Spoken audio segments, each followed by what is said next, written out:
इनको आगे बढ़ाते हैं। गोरखपुर ज़िले को देते हैं जो राप्ती नदी के किनारे है। इसका जो नाम है गोरखधाम और नाथनगर भी है। एक जिला के उत्पाद के रूप में मिट्टी के बर्तन मिलते हैं यहाँ पर। प्रमुख पर्यटन स्थल देखें तो विनोद वन, रामगढ़ ताल, गोरखनाथ मंदिर और गीता वाटिका। यहाँ पर मेला देखें तो खिचड़ी मेला और मकर संक्रांति में लगता है खिचड़ी मेला। विशेष देखें तो इसका जो नाम है वो महान संत गोरखनाथ बाबा के नाम पर इसका नाम रखा गया। गोरखपुर रेलवे का मुख्यालय भी गोरखपुर में पड़ता है। वर्ष 1929 में गोरखपुर नाम से एक मंडल की स्थापना हुई जिसमें वर्तमान में गोरखपुर, आजमगढ़ और गाजीपुर क्षेत्र शामिल थे। 5 फरवरी 1922 को स्वतंत्रता संग्राम के दौरान गोरखपुर के चौरा चौरी नामक स्थान पर आंदोलनकारियों ने थानेदार समेत 21 पुलिसकर्मियों को थाने बंद फूंक दिया था।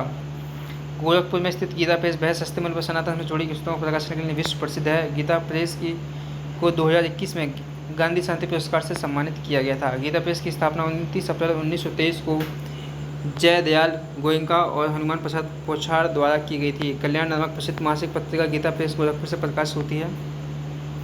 गोरखपुर स्थित रामगढ़ ताल के स्थान पर महाजनपद काल में कुलीय गणराज्य की राजधानी रामग्राम है। बुद्ध की पत्नी यशोदा यहीं की राजकुमारी थी। गोरखपुर में वायुसेना स्टेशन है। यहाँ जगुआर एवं हेलीकॉप्टर यूनिट संख्या 101 स्थापित है। प्रसिद्ध शायर फिराक गोरखपुरी का जन्म गोरखपुर में ही हुआ था, जिनका मूल नाम रघुपति शायर था। स्वाधीनता संघर्ष के समय गोरखपुर स्वदेश नामक क्रांति पत्र प्रकाशन होता है, जिसके संपादक दशरथ प्रसाद त्रिवेदी थे। और यहाँ पर कोंडीराम क्षेत्र में भारत का सबसे प्राचीनतम अभिलेख सहगोरा, ठीक है, जिसका संबंध चंद्रगुप्त मौर्य से है। अब महाराजगंज को लेते हैं।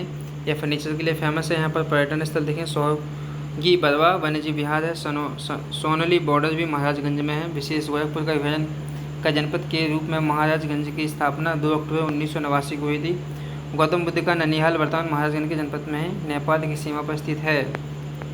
प्रदेश के प्रथम जटायु संरक्षण और पर्यटन केंद्र की स्थापना यहीं पर की गई थी, महाराजगंज में। प्राचीन काल में महाराजगंज को कारापत नाम से भी जाना जाता था। यहाँ कौशल राज्य के अधीन था। जो अबुज फजल ने अपनी पुस्तक आईन अकबरी में महाराजगंज क्षेत्र के विनायकपुर तथा विलपुर के महल का उल्लेख किया है। अब कुशीनगर को देखते हैं। इसका मुख्यालय पडरौना है। एक जिला के उत्पाद के रूप में केले के रेशे से बने उत्पाद फेमस है। प्रमुख पर्यटन स्थल बुद्ध का निर्माण स्थल है और कालिंग कपिल नगर है। हस्तशिल्प की बात करें तो फर्नीचर और आयल स्पेलर फेमस हथकरघा है। वर्तमान कुशीनगर महाजनपद काल में अटल गणराज्य की राजधानी कुशीनगर थी। पौराणिक मान्यता के अनुसार इसी श्री राम के पुत्र कुश ने बसाया था।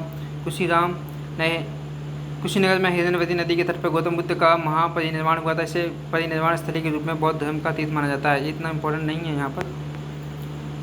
हिंदी के सुप्रसिद्ध कवि सच्चिदानंद हिरानंद वात्स्यन आचार्य का जन्म यहीं पर हुआ था 1911 में। कुशीनगर ने जापान सागर के सहयोग से मैत्री परियोजना की शुरुआत की थी। ठीक है, तो 200 फीट ऊंची प्रतिमा स्थापना की गई है बुद्ध की। कुशीनगर के तुर्क पट्टी में सूर्य मंदिर पाया जाता है। महात्मा बुद्ध कृषि प्रौद्योगिकी विश्वविद्यालय यहीं पर है। बाबू गंगा सिंह गन्ना सूर्य संस्था भी यहीं पर। झांसी की बात करें तो बुंदेलखंड का द्वार कहते हैं। एक जिला के उत्पाद में इसे कोमल खिलौने मिलते हैं। यहाँ पर प्रमुख स्थल में झांसी का किला, लक्ष्मीलाल संग्रहालय, बड़ुआ का झील, मेहंदी बाग और बंगाल पहाड़ियाँ हैं। प्रमुख महोत्सव आयुर्वेद महोत्सव इकाइयाँ देखें, Vaidyanath Ayurved, Melji Niwas, fertilise diamond cement factory, steel घरेलू उपयोग की वस्तुएं। विशेष 1974 में झांसी को विभाजित कर ललितपुर जनपद की स्थापना हुई थी। ललितपुर की स्थापना बुंदेला राजा ने की गई। सुमेर सिंह की पत्नी ललिता देवी के नाम पर इसका नाम ललितपुर पड़ा। ललितपुर उत्तर प्रदेश का एकमात्र यूरेनियम का स्रोत है। उत्तर भारत का प्रथम शिखर युक्त मंदिर जिसे देवगढ़ दशावतार मंदिर कहा जाता है, यहीं पर अवस्थित है। जनगणना 2000 के अनुसार प्रदेश का न्यूनतम घनी आबादी वाला जनपद ललितपुर ही था।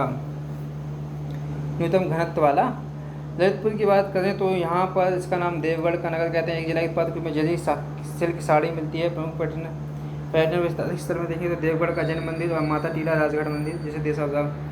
हस्तशिल्प में देखें तो सिल्क साड़ी और पीतल मूर्ति कला प्रसिद्ध है। अभ्यारण्य में देखें तो यहाँ महावीर स्वामी वन्यजीव अभ्यारण्य है। वर्ष 1974 में झांसी के विभाजित कर ललितपुर जनपद की स्थापना हुई थी। ललितपुर की स्थापना बुंदेला राजाओं द्वारा की गई थी, सुमेर सिंह की पत्नी लीलावती के नाम से, ललिता देवी के नाम से।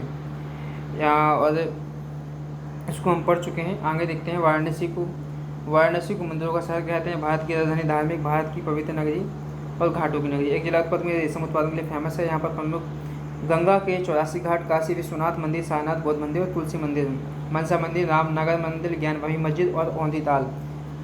अभ्यारण्य की बात करें तो कछुआ वन्य जीव विहार वाराणसी में ही स्थित है। यहाँ पर कुछ औद्योगिक इकाइयाँ हैं, डीजल जेल इंजन कारखाना, भारत हेवी इलेक्ट्रिकल लिमिटेड और इलेक्ट्रॉनिक उद्योग।